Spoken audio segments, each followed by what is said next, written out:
Jojo's Bizarre Adventure is an anime that needs no introduction. The internet has pretty much memed this anime to death, and everyone has at least heard about this show. Since we are all familiar with this series, what if I asked one simple question? What if JoJo's Bizarre Adventure was an analog horror? Don't answer that, that's a rhetorical question. A YouTube channel named Junius B already answered that. I got suggested this series by a comment, and I figured I'd give it a shot. Before you go through with this video, I suggest going to Junius B's channel so that you can check out these videos for yourself. I will be only going through the first 3 videos. If I covered everything in one video, I would end up going crazy, so without further ado, let's get started.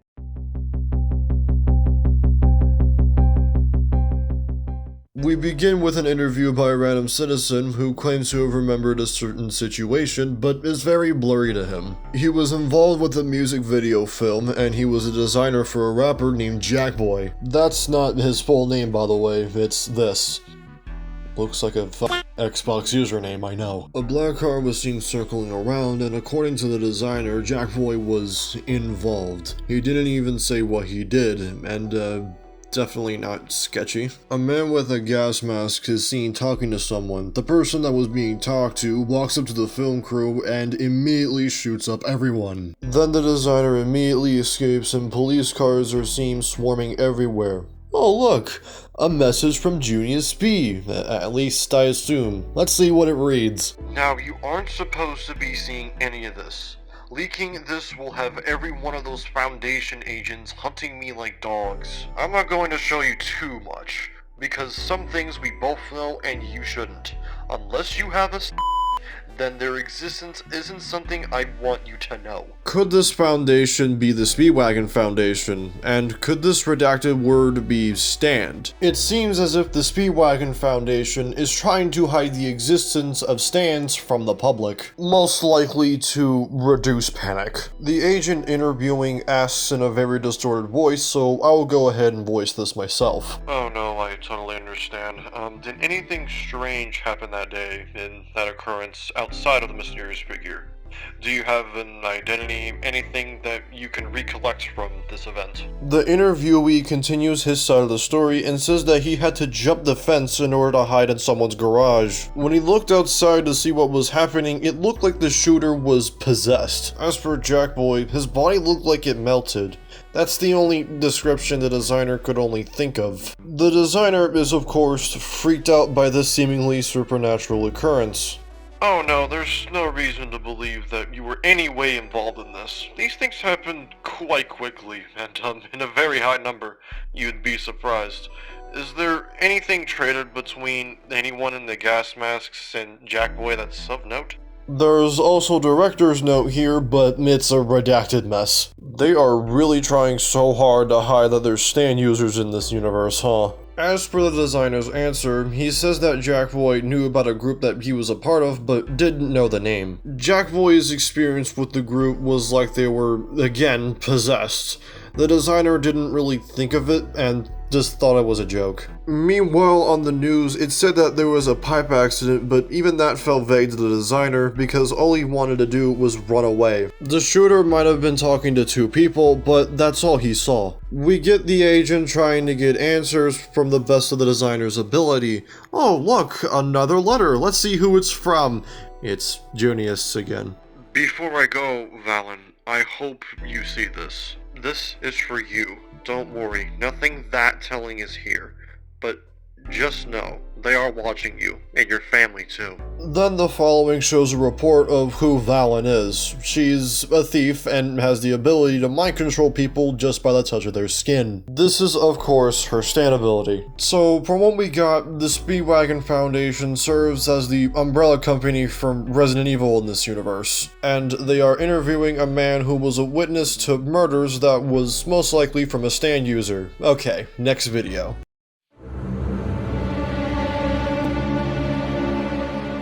To begin this, we have Junius saying this. This had me in one of their holding cells. I was nearly caught trying to download. It messed up. My apologies. What I'm showing you is something you shouldn't see. I censored all I could because I named at least 3 to 4 parties that would kill me if sensitive information leaked. We are shown an educational video on how to stay safe from stand users. We are also introduced to the DSY gang, with the members Valen, Tias, and Justo are the ones in a cell. The most likely reference to this is Passione from Jojo Part 5 Golden Wind. Junius continues to say this. By the off chance that you see this, I want you to know there's no spite or intention to insult you. They sacrificed their lives for a machination that wasn't even their own. They don't have a name or a tombstone. My purpose isn't to mock your loss. I know you miss them dearly. If you see this, I hope it keeps their faces fresh in your mind. We get the stand name of the 3 people mentioned. Jojo's stand, Dreams and Nightmares, has an effect where it can make poisonous mist and make people's body twist and turn as their lungs shut down. So it's basically Purple Haze but 10 times worse, at least arguably. This stand's name is a reference to a song by Meek Mill. Tias' stand, In My Car, is, well, a car. This stand's name is a reference to a song by a band called The Pack. For my own sake, I'm fully censoring this final slide. If you knew all that I do, you do the same. Don't ask me anything about them. I'm not saying anything that I know on them that I wouldn't say to them publicly. You don't run the risk of having a new party hunting you down too, lol. I do. That's all I can afford to show you of this subject, at the moment at least. I wouldn't recommend asking others for these names. Certain ones will get you nothing, others will get you in hot water. People die under bizarre circumstances and go missing without a trace every day. Personally, I wouldn't do anything that puts you into a fate like that. Until next time.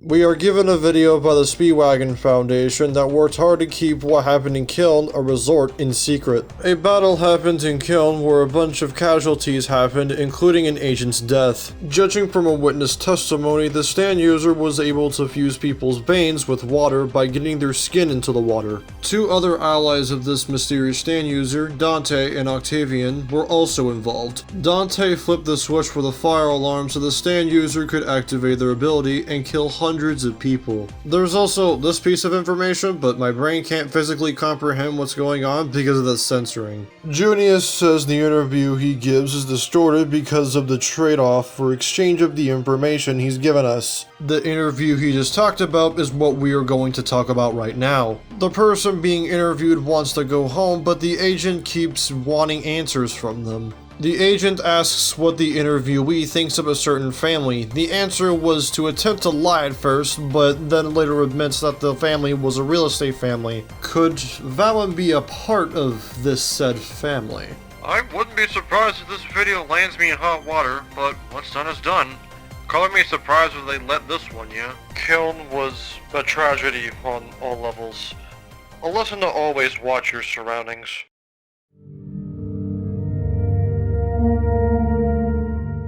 So that's all the first 3 tapes. This universe for Jojo does a really good job on making Stan sound a lot more out of this world. The fact that we never got to see a single Stan user really helps the series feel more surreal and makes it more different compared to Jojo. Just imagine fighting a Stan user, you're gonna get punched by seemingly nothing. And that's only the tip of the iceberg of what they could truly do. I only wanted to do the first 3 videos, mainly because I wanted everyone to watch this for themselves. It has a very low view count than expected. And as I mentioned at the beginning of the video, for the sake of my sanity. Junius B, if you're watching this video, you did a really good job with world building and the concept of JoJo stands in a horror setting. Please go support this series, I think it would mean a lot to them. A few criticisms I do have for this series is that there is just way too much censoring. I get that it was to add up mystery and to have the character Junius not to be under fire as much, but it can get a little too disorienting. Plus, some of the ambient noises can get a little too loud. For example, I found it too distracting when I was trying to read the captions for the interview of the kill video, so I had to rely on pausing or muting the video. Other than that, I really liked how this came out story-wise. I'm OP Sober, signing off.